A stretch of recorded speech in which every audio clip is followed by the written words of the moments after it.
Magandang araw mga kababos. Narito ang latest news ngayon sa PBA.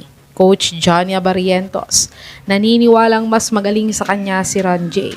Christian David nasa may SMB na. At Magnolia Hotshots may malakas na import sa Governor's Cup.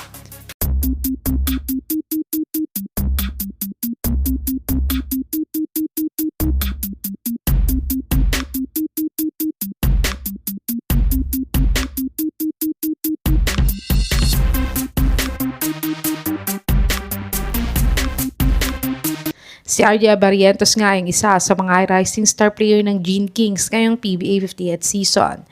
At lalo na ngayong Commissioner's Cup ay sobrang ang in-improve ni Abarrientos sa laro niya. Kaya't siya nga ang tinanghal bilang best player of the conference ngayong Commissioner's Cup. At ito nga ang kauna-unahan niyang BPC award sa PBA. Kaya't nasabi nga ng uncle niya na sa assistant coach niya ngayon sa Ginebra at PBA legend na si Flying Johnny Abarrientos na mas malayo nga daw ang mararating ni RJ kaysa sa kanya dahil willing daw siyang matuto at very humble nga daw siya. Sa tingin mga kababos, malalagpasan kaya ni RJ ang tito niyang si Flying Johnny Abarrientos sa mga nagawa niyang achievement sa PBA? I-comment nyo na po yan sa baba. Dumako naman tayo sa balitang nasa may SMB na nga daw si Christian David.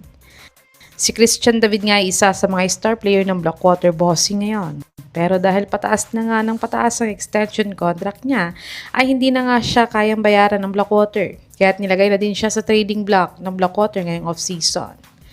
At ayon naman sa source na to, ay kung hindi nga daw makukuha ng SMB si Cedric Belfield, ay ang kasama niya ngayon sa trading block ng Blackwater na si Christian David ang tinatarget nilang makuha sa SMB. Ngunit wala pa nga trade offer na nabanggit ang SMB sa Blackwater kung paano nila siya makukuha sa SMB. Si David ay nag-average ng 8.6 points, 5.1 rebounds, 2 assists, 0.5 steals, 26% 3-point shooter at 61% free throw shooter sa kanyang PBA 50th Commissioner's Cup. Sa tingin mga kababos, magiging fit kaya si Christian David sa SMB kung makuha nila ito? I-comment nyo na po yan sa baba. Tumungo naman tayo sa balitang may malakas daw na import ang Magnolia Hotshots sa Governor's Cup. Ang Magnolia nga isa sa mga team sa Commissioner's Cup na nagpapalit-palit ng import.